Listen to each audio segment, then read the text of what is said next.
de hoy, junto con la ayuda de otros hermanos, vamos a estar compartiendo la palabra del Señor en el libro de Nehemías. El libro de Nehemías, bajo una temática general del libro, o una serie de enseñanzas general, bajo el título Vamos a reconstruir. Ese va a ser la temática general. Cada mensaje de cada hermano y hermana que va a compartir va a tener su título, pero el mensaje general o la serie general de mensajes va a ser enfocada a esta temática. Vamos a reconstruir.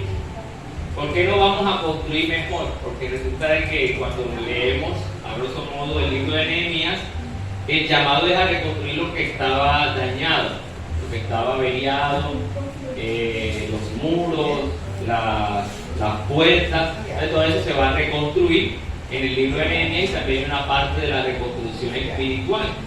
Ya le dije de qué trata el libro, así que ya se puede ir a buscar. Ya, no hay más nada que decir.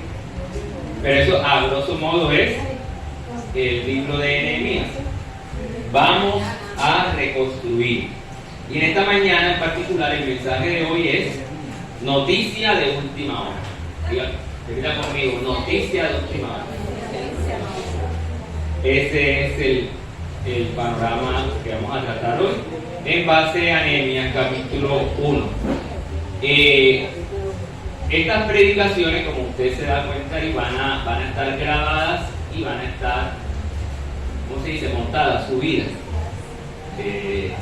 cargadas en el canal de YouTube, donde acostumbramos a colocar las predicaciones. Va a estar allí. Pero antes de esta primera prédica va a haber una pequeña introducción que va a hablar acerca del panorama general de lo que es el libro de Nehemías. Ese video se subirá mediante esta semana, después que lo grabemos, donde usted va a recurrir a ese primer video para ver de qué trata el libro de Nehemías a grosso modo. Pero algunas cositas, por ejemplo, de poder decir en esta mañana: el libro de Nehemías es una continuación del libro de Esdras, aunque en sus inicios el libro de Esdras y Nehemías eran un solo libro. También el libro de Esdras y Nehemías muestra a Nehemías, en el caso de Nehemías, uno de los personajes que fueron utilizados para traer de regreso a la nación judía que estaba esparcida por causa de la cautividad babilónica, regresar a sus tierras. Y Nehemías entonces va a ser el encargado de reconstruir los muros de la ciudad. Por si quiere anotar, Nehemías, el nombre de Nehemías significa Jehová consuela, o Yahvé consuela, Dios consuela. Esa es la traducción del nombre de Nehemías, Jehová consuela. Nehemías era un copero del rey. ¿Qué era un copero? No que usaba copete o qué sé yo. Copero era el encargado de probar el vino del rey. Pero además de esa suerte de probar el vino, era un asunto así como un guardaespaldas del rey. Y lo más trágico era de que los reyes en ese entonces corrían el riesgo de ser envenenados. Entonces Nehemías tenía que probar, y si tenía veneno,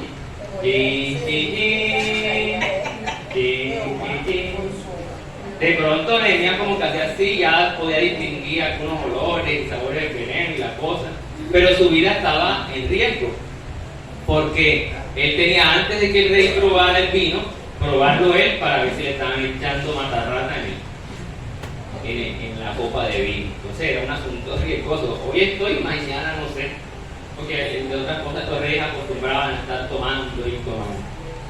Nehemías entonces, esa es su profesión, copero del rey, era un trabajo muy riesgoso que tenía Nehemías. Además también podía estar en medio de las conversaciones, porque como era guardaespaldas, estaba en medio de las conversaciones del rey con los ministros, y podía meter la cucharada, podía dar consejos, porque era alguien cercano al rey. Entonces eso más o menos es quién es Nehemías. El capítulo 1 tiene 11 versículos y se divide en dos partes. El capítulo 1 del libro de Nehemías se divide en dos partes, la primera y la segunda. La primera que va desde el versículo 1 al versículo 3 y la segunda parte que va desde el versículo 4 al versículo 11. Esas son las dos divisiones que tiene el libro de Nehemías. Leemos el versículo 1. Tengo acá la versión Nueva Traducción Viviente. Es una traducción más contextual, más clara, más precisa en algunos términos. Les va a sonar diferente a algunas versiones que tienen ustedes allá. Reina Valera, Mérida tiene Palabra de Dios para todo, Ana creo que tiene también una versión diferente. Entonces el propósito va a ser poder traer estos versículos con un poco más de claridad. Por eso voy a leer Nueva Traducción Viviente. Dice el versículo 1: estas son las memorias de Nehemías, hijo de Acalías. A finales del otoño, en el mes de Kisleu, del año 20 del reinado del rey Artajerjes, me encontraba en la fortaleza de Susa. Este es el primer versículo. El primer versículo nos da un panorama de la condición o de la vida de Nehemías. Lo primero, quiero que usted tenga muy en cuenta este detalle. Ahí habla de un mes, ¿cierto? ¿El mes de qué?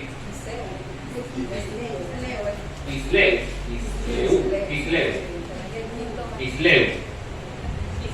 Está en el mes de Kisleu, el año 20 del reinado de Artajerjes, de los reyes persas. Ese mes de Kisleu es aproximadamente noviembre-diciembre. Tenga muy en cuenta ese detalle porque le va a ayudar a entender después el segundo capítulo. Kisleu es el mes aproximado de noviembre-diciembre. Ese más o menos es la fecha. Y Nehemías se encontraba en un lugar llamado Susa. Hay una cantante brasilera que se llama Xuxa. El show. Y los pelados crecieron con, después sacaron unos videos que esa mujer era diabólica, que no sé qué, que tenía pactos, que no sé cuánto. Pero muchos de la generación de Brasil crecieron. Y de nosotros acá también algunos vieron por canales, el canal de León, que se llamaba Canal A. Por ahí pasaba también esa programación. No es que sea tan viejo yo, pero sí. ¿Ah? Nehemías estaba en Susa. Susa era la capital del reino persa y se usaba como una zona donde los reyes iban a pasar vacaciones. Un lugar para vacacionar. Ellos iban allí en la temporada del invierno. Cerca de Susa se encontraba un palacio donde había un gran trono, Estaba rodeada este lugar de jardines, estaba rodeado de murallas. También estaban lugares dispuestos para que los colaboradores, como el caso de los coperos, vivieran ahí, tenían sus piecitas allí en Susa.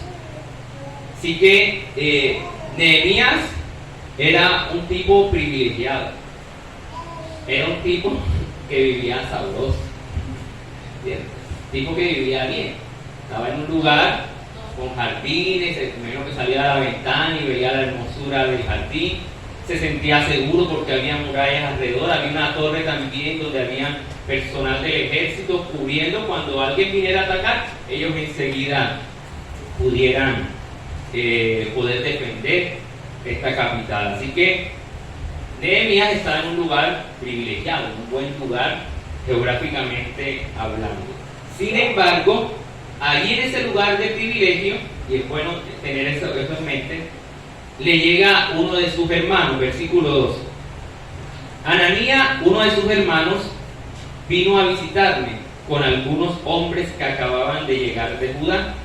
Les pregunté por los judíos que habían regresado del cautiverio y sobre la situación en Jerusalén. Entonces Nehemías recibe un invitado, ese invitado es familiar de él, y la pregunta que Nehemías hace es: ¿cómo están la gente que quedó del otro lado cuando salieron de la cautividad? ¿Cómo está esa familia? Nehemías entonces manifiesta una preocupación por sus compatriotas. Él estaba en una zona de privilegio, sin embargo, eso no le eximía de la preocupación que él tenía por sus compatriotas. Y dicho sea de paso, no importa cuál sea nuestra condición, siempre debemos estar también velando por cómo está el otro, por cómo está mi familia. Hay algunos padres de familia que a veces salen y alguien los invita a comer y son capaces de decir: guárdeme eso, yo mejor me lo llevo a la casa para compartirlo, porque yo no sé cómo están allá en mi casa. O sea, otro puede decir: si no me están bien, voy a pero tiene una preocupación por su familia. Entonces le empacan a la cocidita y se la llevan mejor a su hogar y allá la dividen en 8 pedazos para su familia, en 4, en el número de personas que hay en la familia. Entonces, aunque estemos en lugares de privilegio, lo ideal es siempre poder velar también por aquellos que no lo están. Por eso es que la Biblia habla, Jesús diciendo de que en medio, cuando Judas dice que hay una mujer que derrama un perfume delante de Jesús y Judas dice: no, hombre, esa mujer, ¿por qué hizo eso? Debió haberlo vendido y dado a los pobres. Pero el texto bíblico dice: no lo dijo porque tenía cuidado de los pobres, sino porque era ladrón. Y Jesús le dice: no te preocupes, Judas, los pobres siempre estarán con nosotros. Pero eso no es una justificación para decir: que el pobre que se quede así, sino que cuando uno lee el libro de los Hechos se da cuenta de que el libro de los Hechos dice: y no había ningún necesitado en medio de la iglesia. Ya Jesús había dicho que habían pobres, iban a haber pobres siempre, pero no habían necesitados. ¿Por qué? Porque los ricos, los que tenían posesiones, ayudaban a los pobres, los cuales Jesús dijo que siempre estarían en la iglesia o en el pueblo de Dios. Entonces no había ningún necesitado, porque el rico ayudaba al pobre. Y eso es parte de lo que el gobierno de Gustavo Petro quiere, ¿cierto? De que los que están en puestos de privilegio, los que tienen grandes posesiones de tierra, cedan eso o lo vendan para que se pueda utilizar para el pobre. De dicho al hecho, hay muchos reyes. Esperemos a ver qué sucede de aquí a 4 años, que no sea como los demás, que al último año es que quieren embutir todos los planes de gobierno que trazaron desde el momento que se posesionó. Entonces, Nehemías estaba en ese lugar de privilegio, pero sin embargo, él tiene una preocupación por sus compatriotas, los judíos que habían quedado dispersos. Y la respuesta de su hermano Ananías es la mala noticia que Nehemías recibe. Me dijeron, versículo 3, las cosas no andan bien. Las cosas no andan bien. Los que regresaron a la provincia de Judá tienen grandes dificultades y viven en desgracia. La muralla de Jerusalén fue derribada y las puertas fueron consumidas por el fuego.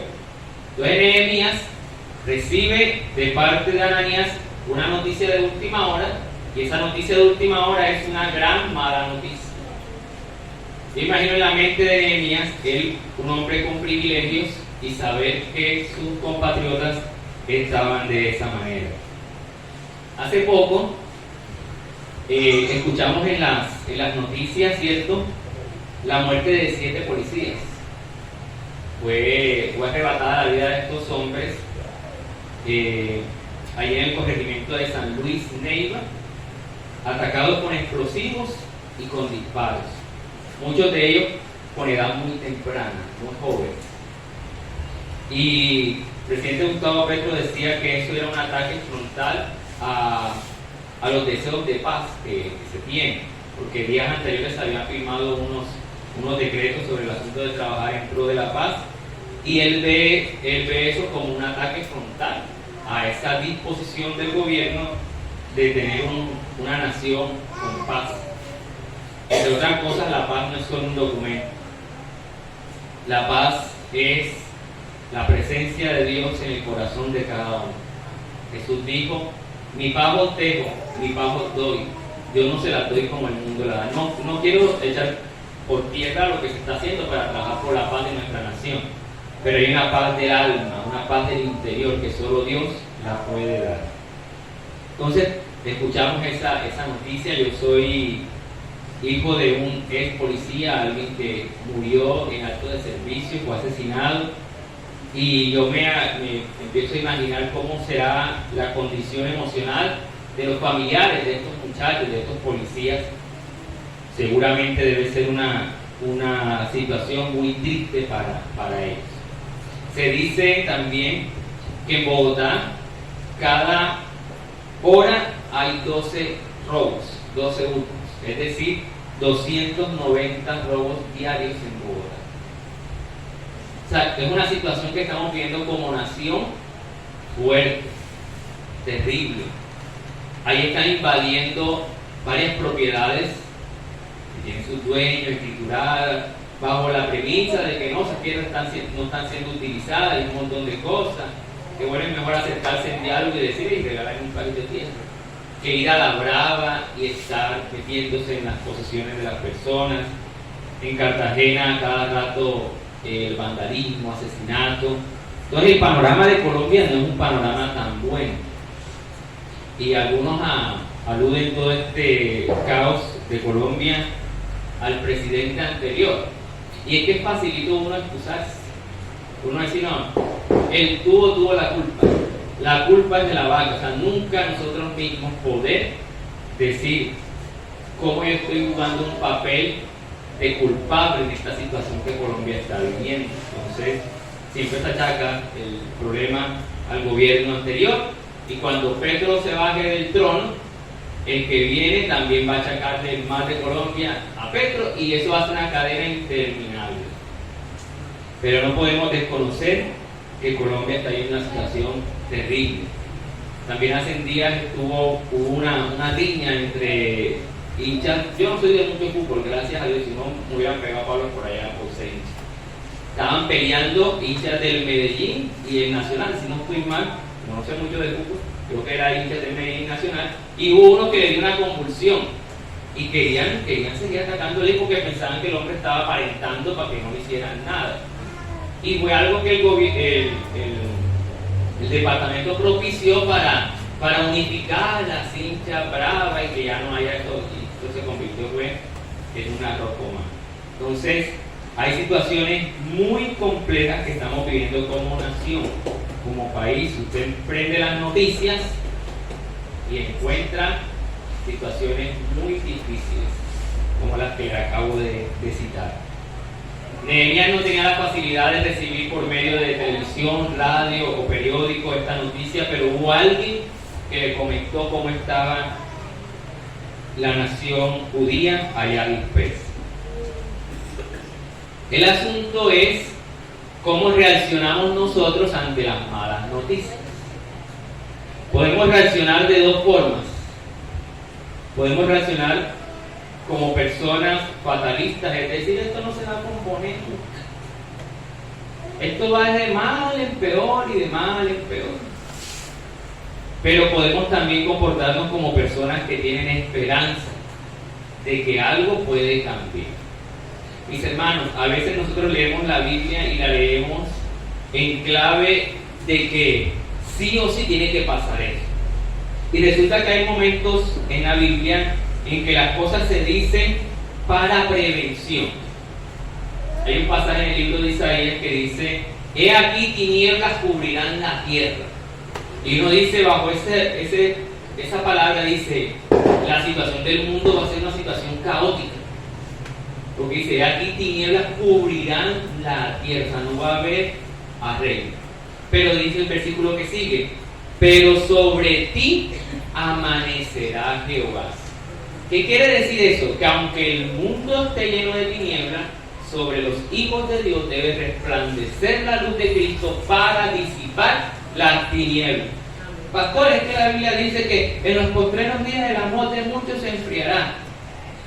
Que no se enfríe el suyo y ayude a que el de los otros tampoco se enfríe. Pero no es un texto bíblico para decir, por eso es que hay tanta maldad, por eso es... No. Si otros se están enfriando, usted no lo haga y motive a otros que su amor siga encendido para amar a los demás. Entonces leemos a veces los textos como que no, esto tiene que suceder sí o sí, pero en mayor parte están los textos para prevención y para que la iglesia sea una iglesia activa, una iglesia que manifieste una propuesta de cambio ante los discursos que están en la Biblia, que son palabra de Dios, pero así como es palabra de Dios que la tierra será cubierta de tinieblas, también es palabra de Dios que en usted y en mí va a amanecer la gloria de Dios y que usted va a ser instrumento para disipar las tinieblas. Amén. Entonces no miremos los acontecimientos negativos que están en la Biblia como algo que ya debe suceder sí o sí, sino que usted pueda presentar una propuesta. Entonces, la reacción de Nehemías fue la siguiente, versículo 4. Alguien que lo pueda leer, versículo 4.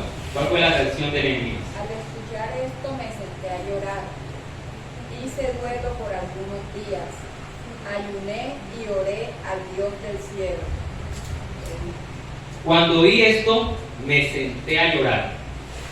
De hecho, durante varios días estuve de duelo, ayuné y oré al Dios del cielo. ¿Cómo fue la reacción entonces de Nehemías ante la calamidad? No digo, eso le pasa. Es que la Biblia dice que por haberse ido a la idolatría, el Señor los iba a esparcir. Y ellos están pagando ahora las consecuencias de sus actos. Nehemías no dijo eso. Nehemías se entristeció.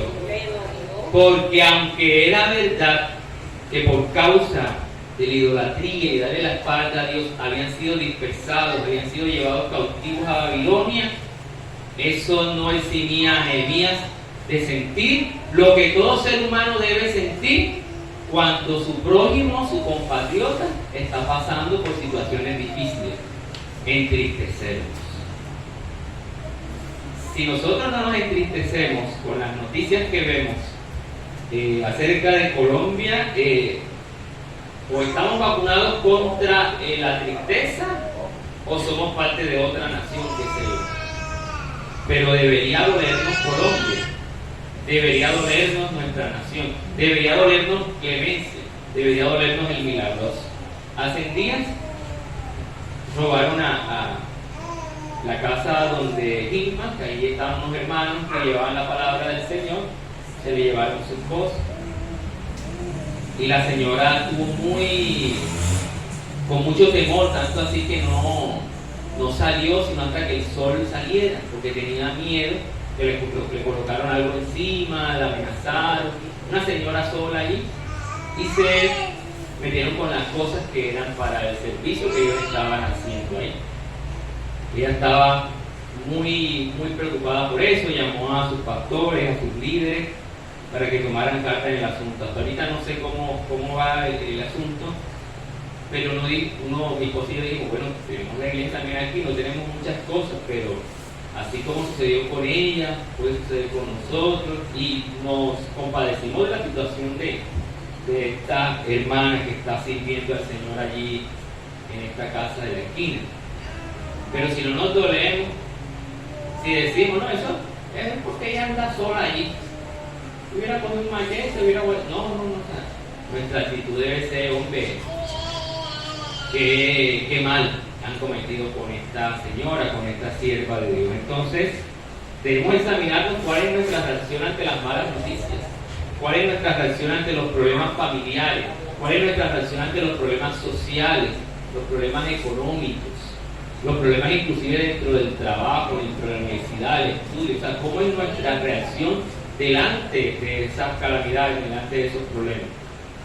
Fatalidades, ¿sí? Entonces tiene que pasar, o otro haga las cosas. No, o sea, también nosotros poder involucrarnos y poder tener una actitud como la de Nehemías, que fue llorar. No estoy diciendo que bote lágrimas, sino que llorar es una forma de manifestar la compasión. Es una forma de manifestar la compasión. Y duró varios días ayunando y orando al Dios del cielo. Entonces, esta parte que viene es la segunda parte del libro de Nehemías, donde encontramos una oración larga que hace Nehemías cuando conoce la situación que está viviendo. Entonces vamos a ver algunos apuntes allí sobre esta oración que Nehemías hace. Miremos el versículo 5, dice. ¿Alguien pueda leerlo, por favor?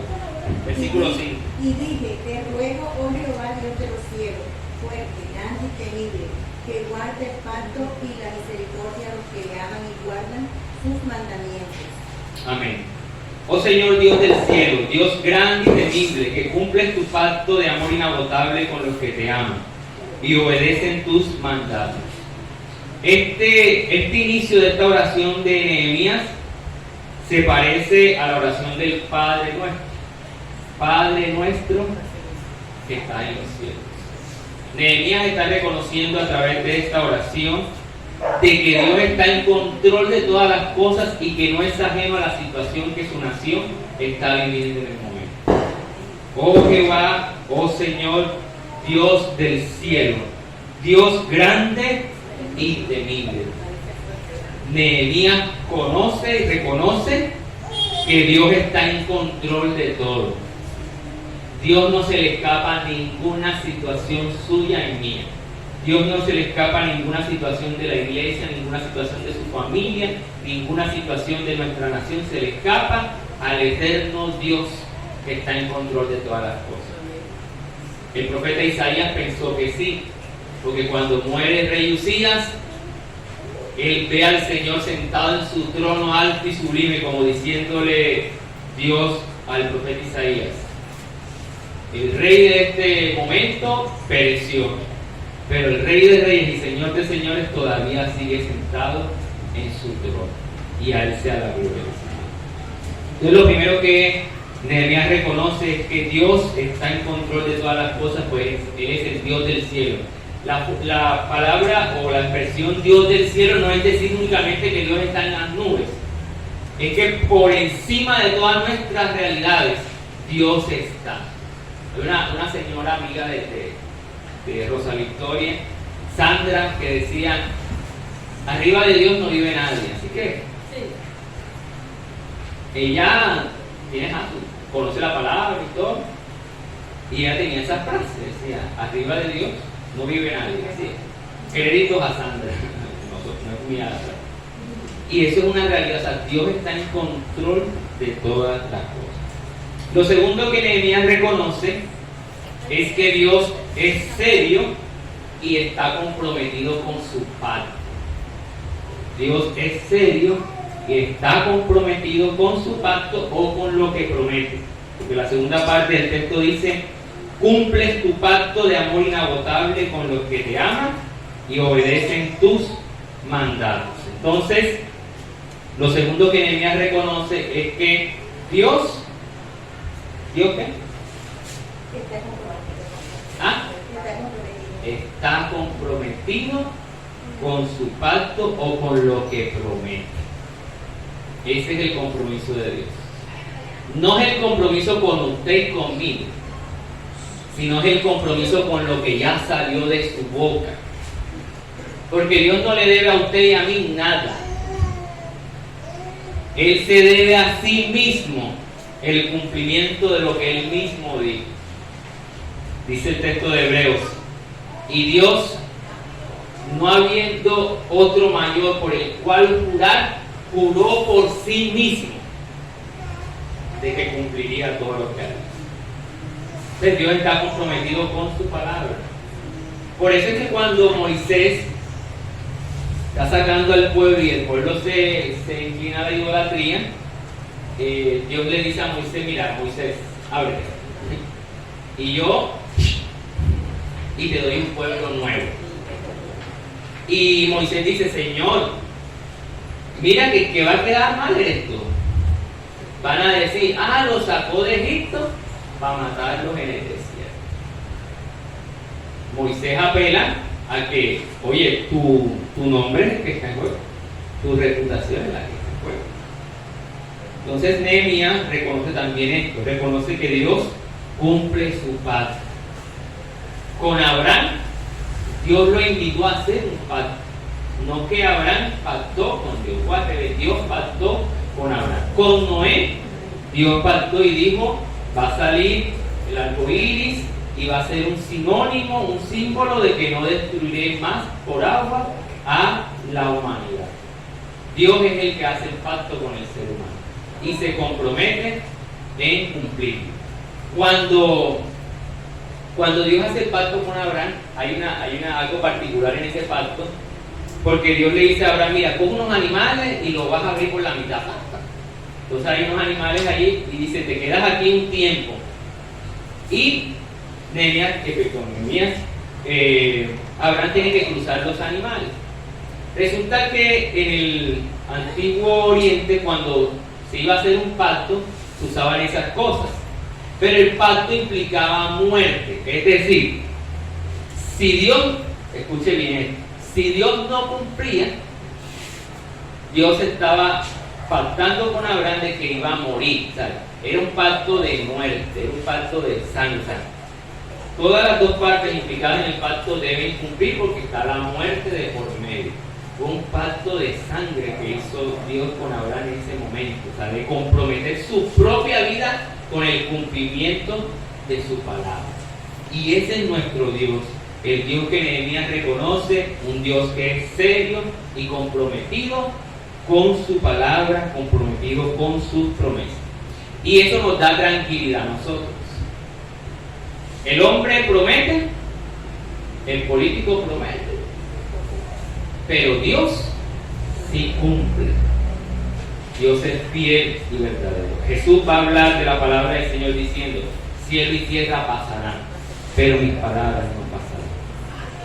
Primero pasará una tilde, no pasará ni una tilde ni una jota de este libro, sino sin que se haya cumplido todo lo que ahí está escrito. A Josué le dice, y todo lo que Dios le prometió a Josué se cumplió. Porque ese es nuestro Dios. La garantía que tenemos con nuestro Dios es que es un Dios fiel y que cumple sus promesas. Entonces en la oración, Nehemías reconoce que Dios está por encima de todas las cosas y que Dios es un Dios que cumple lo que ha prometido, que está comprometido con lo que Dios, con lo que Él mismo ha prometido. Versículo 6, escucha mi oración, mírame y verás que oro día y noche por tu pueblo Israel. Confieso que hemos pecado contra ti, es cierto, incluso mi propia familia y yo hemos pecado. Nehemías reconoce aquí que ante los ojos de Dios nada está oculto. Yo puedo engañarme, pero a Dios. Y le hice comer cuento de lo que yo le digo. Pero a Dios, dice el libro de Apocalipsis, que sus ojos son como llama de fuego. Eso es una forma de comparación para decir que delante de los ojos de Dios no se oculta nada. No se oculta nada ni nadie. Ante Él son reveladas todas las cosas, las más profundas de nuestro corazón. Las cosas que inclusive no conoce ni el esposo ni la esposa, estando 10 años, 15 años conviviendo con una persona. Dios escudriña la mente y el corazón del ser humano. Dios escudriña lo más profundo de nuestro ser. Ante sus ojos, ante sus oídos, nada le es oculto. Entonces póngase usted a pensar en cuántas veces nos hemos engañado a nosotros mismos, diciéndonos mentiras. ¿Y cree que Dios no está escuchando y viendo eso? ¿Cree que el Señor no escudriña la mente y el corazón y muy pronto ha de llamarle a cuenta y decir, como dice el libro de Efesios, no mintan los unos a los otros? ¿Por qué nos mentimos? ¿Por qué nos engañamos? Pensamos que haciéndolo solucionamos un problema y resulta que nos metemos en uno con Dios. Y quien recibe el engaño y la mentira está tranquilo, confiado en tu palabra y en mi palabra. Pero resulta que delante de los ojos de Dios, ninguno de nosotros podemos ocultar. Así que hoy usted puede decidir, bueno, voy a igual seguir mintiendo, voy a seguir diciendo cosas negativas en contra. Igual esa persona nunca se va a dar cuenta, pero hay uno allá arriba que está escuchando y viendo mis acciones, que está viendo mis palabras y está viendo sus acciones y sus palabras. Porque delante de Él nadie se puede ocultar. El libro de Abdías dice algo, dice, si te remontares como águila, y aunque entre las estrellas pusieras tu nido, de allí te derribaré, dice Jehová. El hombre quiere conquistar nuevos planetas y las cosas, ¿sabes? Si se van para Plutón, Neptuno o cualquier planeta que no se haya descubierto, allá tienen que darle cuenta a Dios. O que piensa que nada más se le puede dar cuenta a Dios aquí en la tierra. Donde el ser humano vaya, tiene que rendirle cuentas al Señor. Delante de Dios, mis hermanos, y esto nos ayuda a tener una vida transparente con el Señor y con nuestro prójimo. Delante de Dios, nada está oculto. Nada está oculto. Y eso lo reconoce Nehemías en su oración. Nehemías también reconoce la gravedad de su pecado. Es que es una mentira blanca. Es una mentira piadosa. O sea, es como decir, eso es un asesinato piadoso. O sea, cuando algo malo es bueno en sí mismo. Pero nosotros hemos maquillado tanto las cosas. Es que hay mentiras blancas, negras, rojas, amarillas. No, mentira es mentira. Nehemías reconoce la gravedad de su pecado. Y si queremos reconstruir, tenemos que reconocer la gravedad de nuestros pecados. Tenemos que reconocer que Dios está en control de todas las cosas. Debemos reconocer que Dios es fiel cumplidor de sus promesas. Debemos reconocer que Dios escucha y ve nuestras acciones. Pero también debemos reconocer la gravedad de nuestro pecado delante del Señor. Si alguno hubiera pecado, dice 1 Juan, abogado tiene para con el Padre a Jesucristo el justo, el cual es la propiciación de nuestros pecados, y no solo los nuestros, sino de todo aquel hombre y mujer que se acerca confiadamente al trono de la gracia. Nehemías reconoce la gravedad de su pecado, pero esa gravedad de su pecado no solo la incluye en él, sino la incluye en toda la familia y en todos los compatriotas. Dice: confieso que hemos pecado contra ti. Es cierto, incluso mi propia familia y yo hemos pecado. Decía ahorita que usted, aunque el mundo se cubra de tinieblas, usted es luz. Sobre usted amanecerá Dios. Estamos permitiendo pecados en nuestra familia. Se supone que usted y yo somos luz dentro de nuestro hogar. Estamos siendo estorbo a nuestra familia, que está trayendo oscuridad a nuestro hogar, que está trayendo división, que está trayendo problemas. Si hemos de reconstruir, también tenemos que analizar cómo está nuestra familia, cómo está la condición de nuestro hogar, y poder confesar delante de Dios la gravedad y el pecado inclusive de nuestra familia. Y usted dirá: pastor, pero es que yo no lo estoy haciendo. Nehemías no lo estaba haciendo. Daniel tampoco lo estaba haciendo, pero lo confesaba como algo propio. Porque mire lo que le voy a decir aquí en esta mañana. Todos somos hermanos en Cristo, ¿cierto? Amén. De la mano para extender. Y dice que somos el cuerpo de Cristo. Es decir, que somos uno solo en Cristo. Y dice Pablo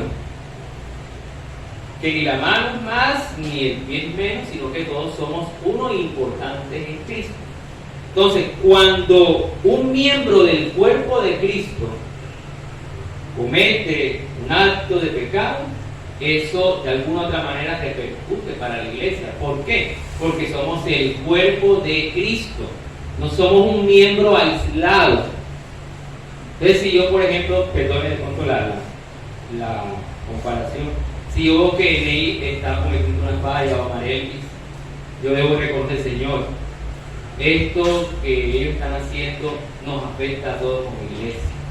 Nos puede traer un estancamiento, nos puede traer dificultades a la iglesia. ¿Dónde miramos tantas cosas como estas? Cuando uno mira, por ejemplo, a María, la hermana de Moisés y Aarón, ella comienza a hablar mal de Moisés, y dice que cuando ella empieza a hablar mal, le cae lepra. Y resulta que uno dice: bueno, le cayó la lepra a ella, por atrevida. Pero resulta que la lepra de ella afectó la movilidad del pueblo. ¿Por qué? Porque estuvieron 7 días estancados. ¿Esperando qué? Que María se purificara para luego continuar. usted no sabe lo grave que puede ser un pecado para mi familia, para la iglesia e inclusive para la nación. Y que debemos mirar el pecado como algo muy grave, que puede traer repercusiones personales, pero también puede traer repercusiones a mi familia. Si yo le tengo a Esther mi cuenta bancaria que tengo por ahí, ahora se lo tengo oculto y le tengo oculto las claves y todo. O sea, ¿qué va a pensar ella? O sea, aquí no hay transparencia. O sea, William algo tiene por ahí. Pero si hay transparencia, después decir, mira, te tenías 50 y te vi que ahora tienes 20. No son los 30 que sacamos para la comida. Verdad que hay la factura, la transparencia. Entonces, a veces no alcanzamos a imaginar la gravedad de nuestro pecado y cómo afecta eso a la relación con el prójimo, desde el ambiente familiar, desde el ambiente eclesial y desde el ambiente como nación. Todo lo que afecta nuestro pecado. Y Nehemías, aunque aparentemente no estaba pecando como pecó la nación de Israel, él lo confiesa como algo propio. ¿Por qué? Porque él hacía parte de una nación. Él no era un tipo aislado. Usted y yo no somos hermanos llaneros solitarios. Somos parte de un solo cuerpo. Y así como cuando hay testimonio de algo grande que Dios ha hecho por un hermano y sirve de bendición para todo el cuerpo de Cristo, así una falla nuestra puede servir de estancamiento y de dificultad para la iglesia. Analicen mucho esto que le acabo de compartir. Entonces hay que reconocer la gravedad de nuestro pecado y confesarlo. Versículo 7. Hemos pecado terriblemente al no haber obedecido los mandatos, los decretos y las ordenanzas que nos diste por medio de tu siervo Moisés. Y que lo pueda leer en su versión, versículo 7. Hemos ofendido y nos hemos conocido mucho. Hemos desobedecido los mandamientos, preceptos y decretos que tú mismo diste a tu siervo Moisés. ¿Cuál era la base de la confesión del pecado de Nehemías?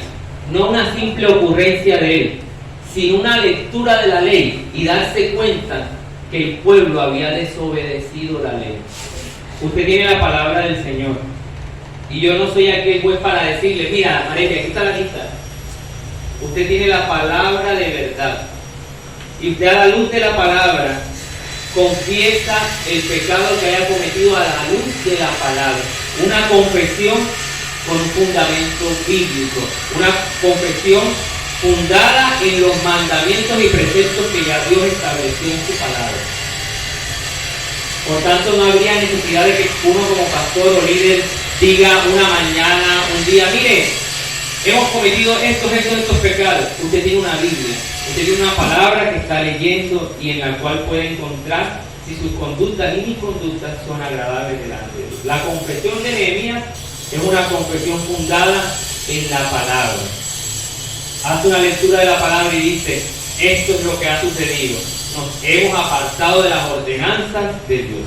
Nos hemos apartado de las ordenanzas y mandamientos que Dios estableció a través de su siervo Moisés. Así de sencillo. Debe ser nuestra confesión. Una confesión a la luz de la palabra. Hablando ayer con los muchachos, llegamos al punto de que la pregunta de que por qué normalmente siempre la gente tiene que como que caer al suelo, porque toca pasarlo adelante y orar para que caiga. Entonces yo les decía que en ocasiones eso se muestra como si fuera la regla general, de que sí o sí la gente tiene que caer al suelo. Y yo siempre me he preguntado qué pasa después que la persona se levanta. Pero yo les decía a ellos, qué bueno que aunque no se caiga al suelo, cuando se reciba la palabra, como los del camino a Maús, el corazón de uno se le ponga chiquitito. Y uno diga, el pastor no me puso las manos, el pastor ni siquiera dijo mi nombre, pero yo supe que esta palabra que él predicó era conmigo. Y no va a ser necesario que ella va o que yo fuera, nada de eso, porque la palabra ya llegó a su corazón y es la que va a hacer el cambio. Eso es lo importante. que va a caer alguien al suelo, que va a llorar, que va a reír delante del altar.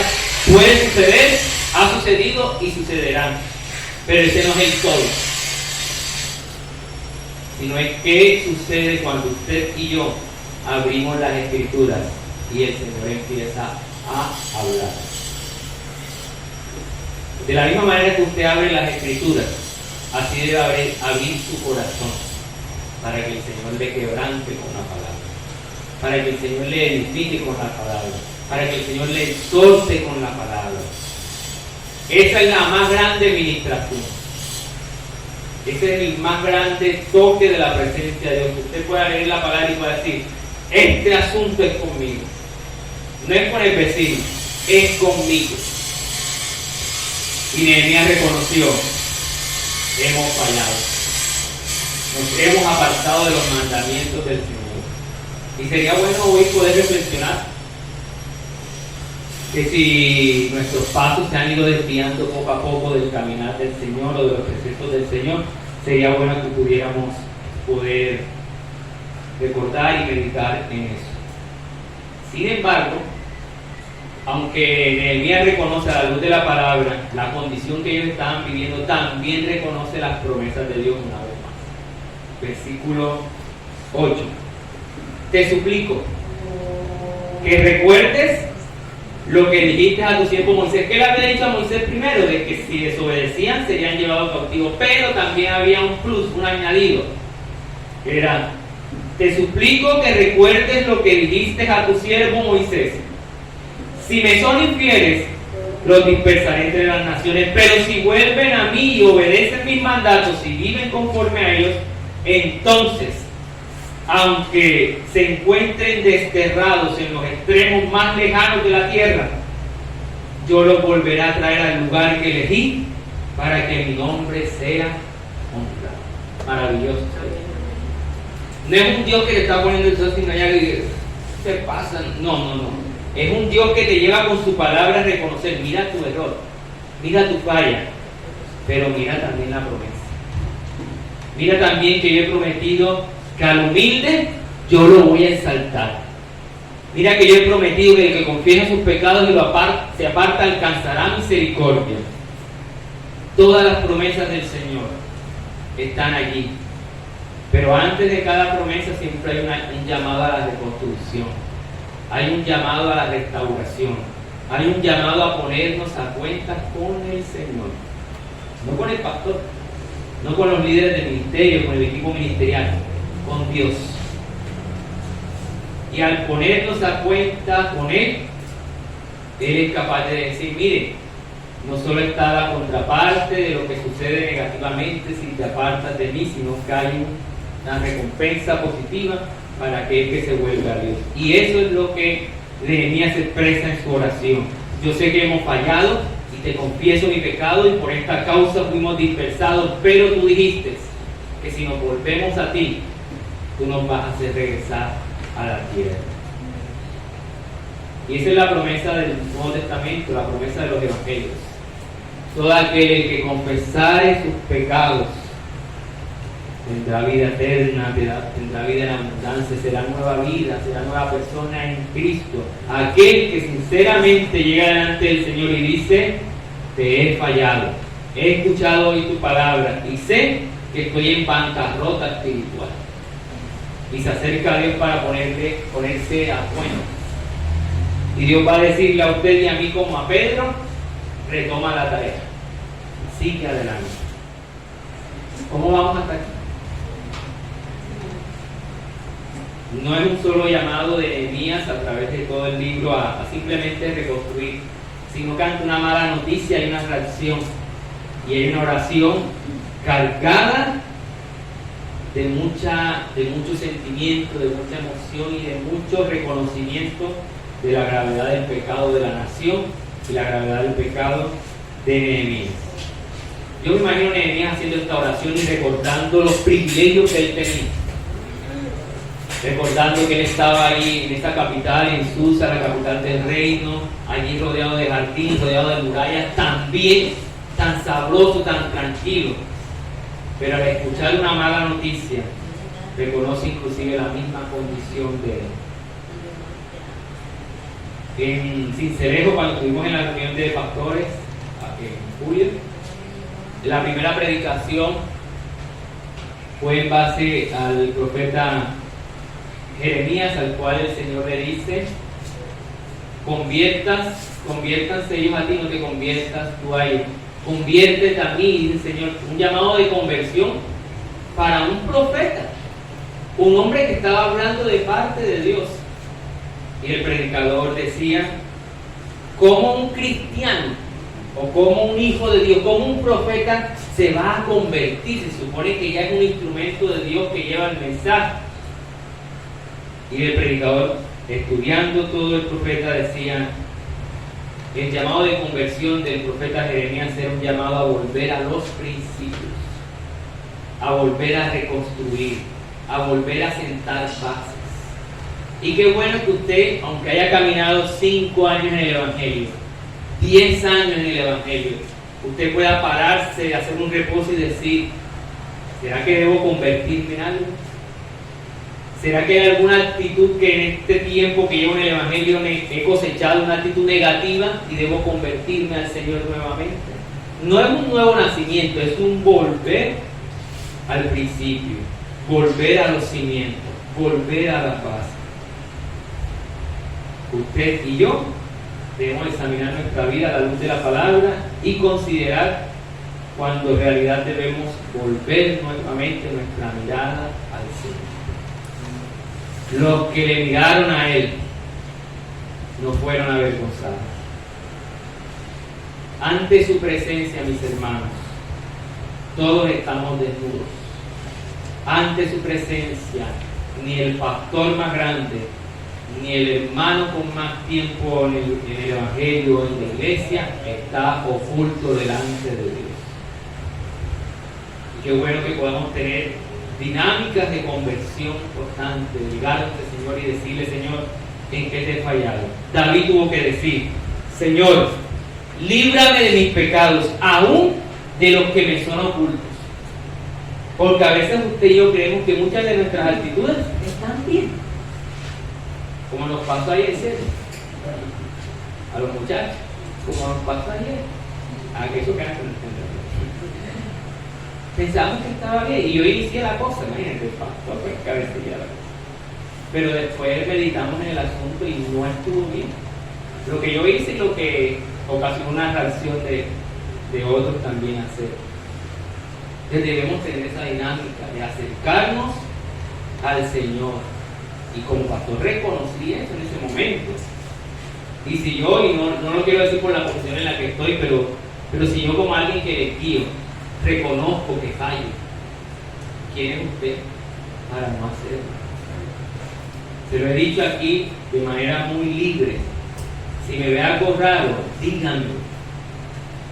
Porque a veces uno mismo no se da, el ojo no ve para esto, dice la champera. Ahora no voy a cantar.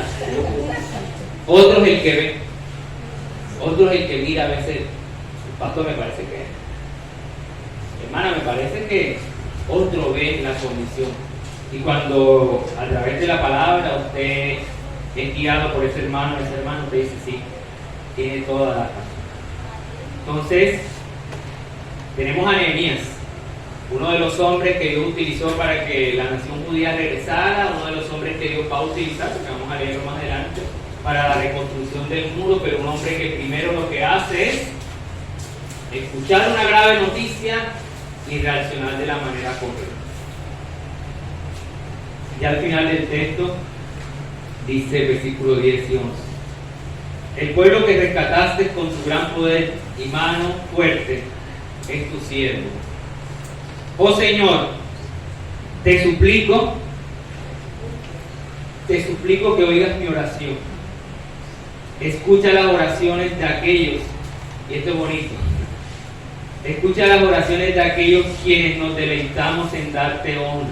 Pareciera ser que Nehemías en ese momento reconoció: no solo soy yo el que está reconociendo la gravedad del pueblo, sino que tengo la certeza de que otros están tomando la misma actitud que yo.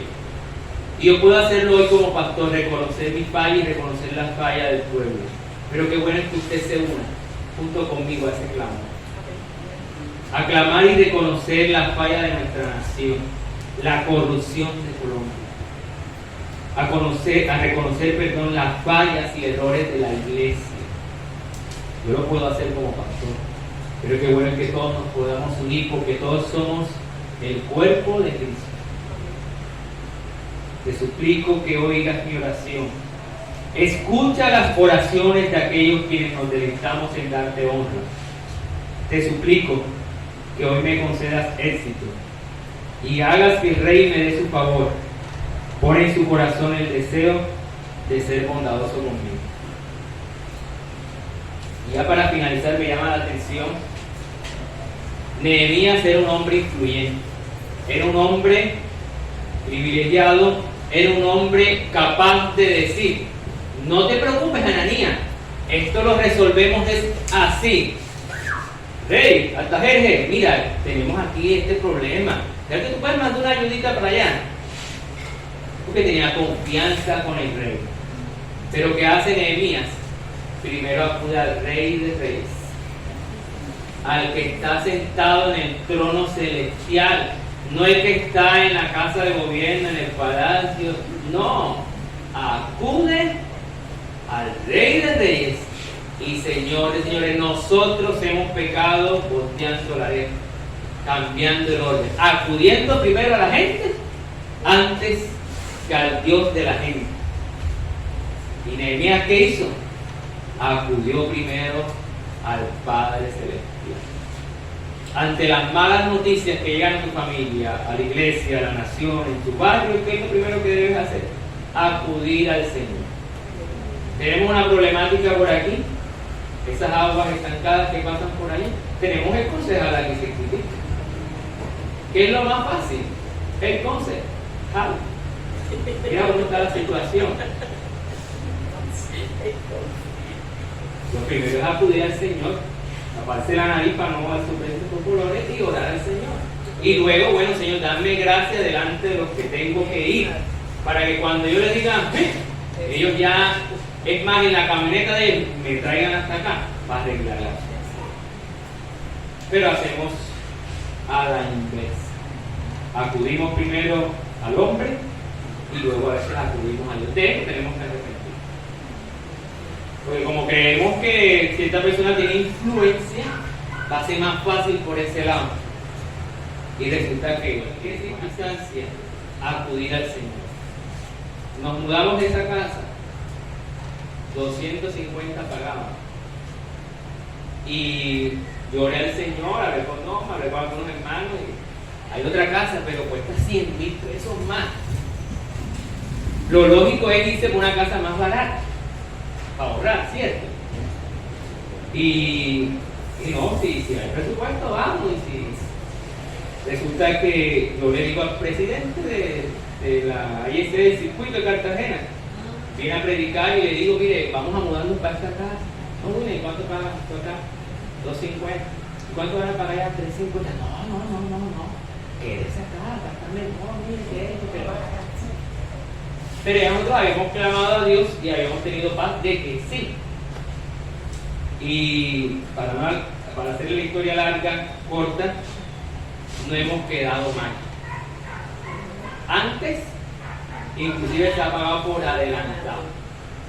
Y allá, no sé qué pasaba, que a veces ponía la cosa complicada para pagar los 250. Y ahora se ha visto más fácil pagar los 300. Porque no fue una cuestión de que, ay, sí, nos vamos porque somos los pastores. Es más, si Norma decía que no, y si los líderes decían que no, el Cubil y su familia se quedaban allá. Pero ellos dijeron, sí, y hay posibilidad, vamos a hacer paz, creyendo en el Señor. Y añadido a eso, en ese primer mes, porque nos mudamos en octubre, Norma estaba ahí conmigo ese día, Norma coge mi teléfono, confianzuda Norma, y aparece un mensaje de que devolución del libro. Y lo mandaron al teléfono de Esther. Y yo dije, pero sí, ¿por qué lo mandan? Y además estaba William, era con N. William es con N. Y yo, esto debe ser para que, esto es una cárcel allá para quitarme plata. Y después verifiqué, entré a tu pedido y la cosa y ¡plip! Ahí estaba la devolución. No llegamos, pero se están pagando. Y llegó en el momento justo. Nos trasladamos hacia allá y Dios empezó a traer otros recursos para suplir la necesidad. ¿Por qué? Porque nos movimos después que consultamos a Dios si aprobaba o no. Eso usted y yo debemos hacer. Acudir a Dios siempre en oración para tomar decisiones. No presente, no haga el plan y después preséntelo a Dios. Ore a Dios que le indique el plan. Y si lo tiene ya listo, dígale, Señor, mira, aquí está. ¿Será que todos los 10 puntos que tengo aquí están bien delante de ti? El Señor le puede decir, ninguno de los 10 me gusta. Los 10 me gustan, 5 me gustan. Pero acudir siempre al Señor. ¿Amén? Entonces, en este llamado a la reconstrucción, Nehemías es un protagonista, o es el protagonista principal de este libro. Pero este hombre, movido por una mala noticia, hace una oración llena de confesión, llena de la palabra del Señor, y una oración llena de humildad, diciendo, Señor, yo te pido tu gracia, porque yo no quiero ver mi nación así como está. La única manera es que me hagas caer en gracia delante del Rey, pero por eso primero estoy orando. No acudo a Él por la influencia que tengo y porque soy el copero. Acudo primero a ti, que eres el Rey y que eres capaz de doblegar los corazones de los reyes más grandes de la tierra. Teniendo en cuenta esto, usted y yo debemos orar por el Señor Pedro. Aunque usted no haya votado por Él. Digo usted porque no sé quién, porque algunos sí votó. Pero el que no haya votado y el que haya votado por el Señor Pedro, tiene que orar por Él. Tiene que clamar por Él. Porque usted no sabe lo que Dios puede hacer en el corazón y en la mente de ese hombre. Me llamó la atención una frase que dijo. Claro, tiene su tipo a pedir. Hubo uno de sus escoltas que se desmayó, ¿cierto? Y la bandera cayó encima de Pedro. Y Pedro dice, uy, pero que no se me caiga Colombia. Y como que quiero sacar a Colombia adelante, que no se caiga la bandera, pero que no se me caiga la nación. Y yo dije, Señor, comencé ahora, Señor, que esas palabras sean una atadura para Él. Que se ate con esas palabras y ve verdaderamente por una restauración de Colombia. Porque mucha agua sucia le hemos echado. Ahora echémosle agua limpia orando por Él. Porque uno no sabe cómo Dios puede transformar el corazón de ese ser humano de la misma manera que transformó Jesús. Amén. No estoy de acuerdo en muchas cosas de Él, pero es mi presidente. Pues yo soy colombiano, no soy mexicano. No soy de Brasil, soy de Colombia. Y Francia Márquez, mi vicepresidente. Vicepresidente. La vicepresidente, no vicepresidenta. Vicepresidente. Eso es lenguaje inclusivo. Vicepresidente, el ente que preside. No la enta que preside. Ente que preside. Eso ya estudio allá en lengua castellana. Oramos al Señor, colóquese en pie. Clamamos al Señor en esta mañana.